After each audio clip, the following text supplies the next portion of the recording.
So being in the business where you're not really, able to express this emotion because you're in a competitive environment and you don't want the competition to see that, you're struggling. So I guess internally I was oppressed, and I was trying to find a way to seek refuge in something greater than me, something greater than the business that I was in.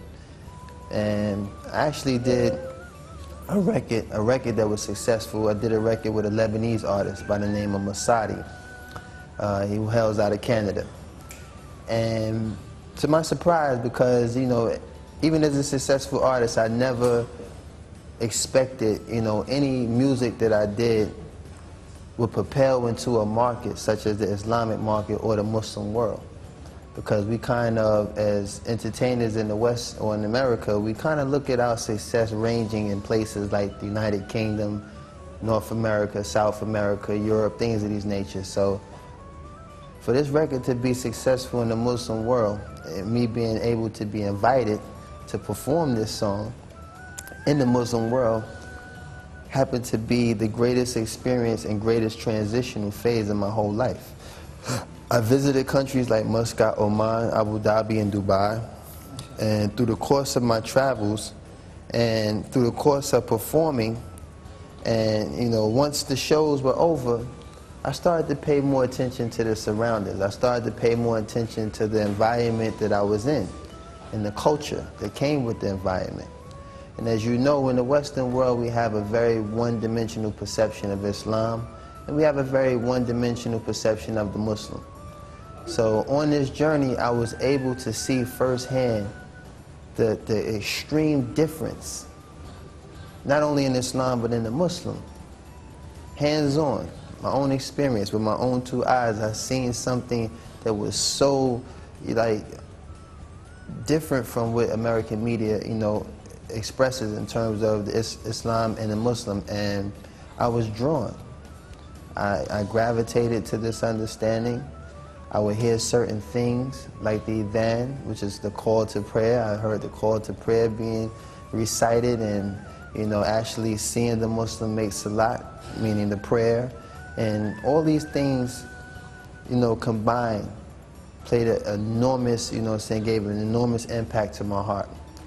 And for the first time in my life, I saw a people who are humble. I seen a people who practice peace. I seen a people who collectively, 24 hours a day, constantly engaging in acts of worship to the one true Creator.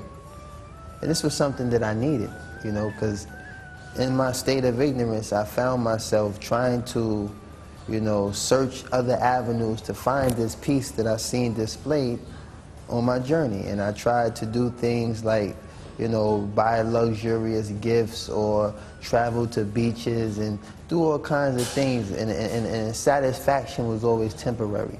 So while I was in Abu Dhabi and looking at the sunset, overlooking the Arabian Sea, something hit me.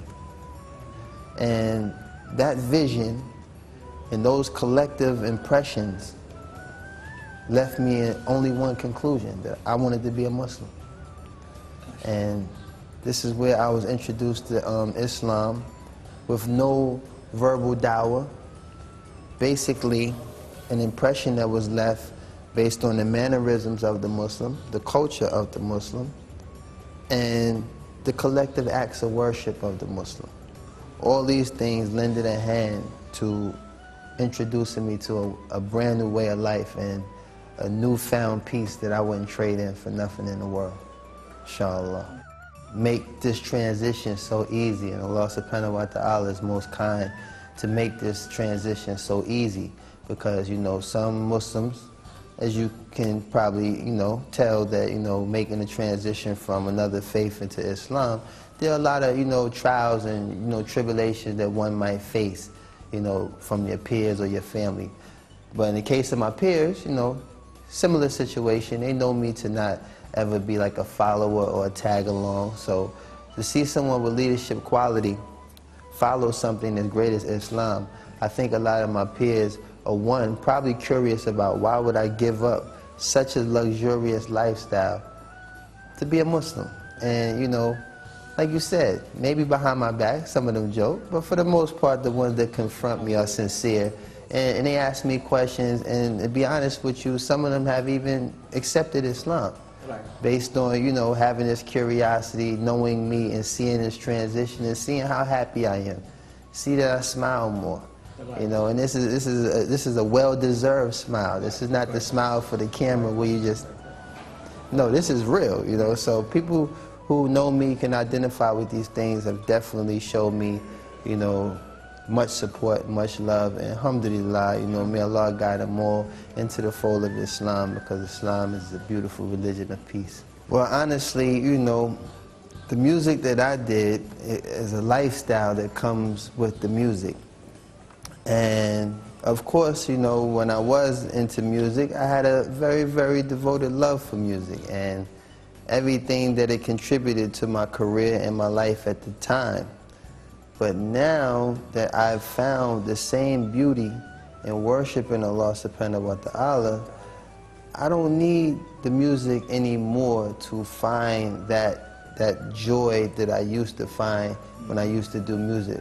Like for instance, you know, like you said, you have people that do have positive words in their music, such as certain artists who do nasheed. Yes, nasheed. But what I've found in such a short period of time of being a Muslim is that, you know, you meet people who are so devoted to the Quran, and when they read the Quran, you can actually see the tears dropping on the pages of the Quran. But what I found now that most of, you know, the young Muslims nowadays that listen to nasheed, the nasheed music actually extracts the same emotion, where they're listening to songs that are talking about Rasulullah sallallahu alaihi wasallam, talking about Allah subhanahu wa ta'ala. But the downside of it is, once you start to accumulate the emotion from listening to nasheed, when these people return back to the Quran, they lose the emotion that comes with reading the speech of Allah.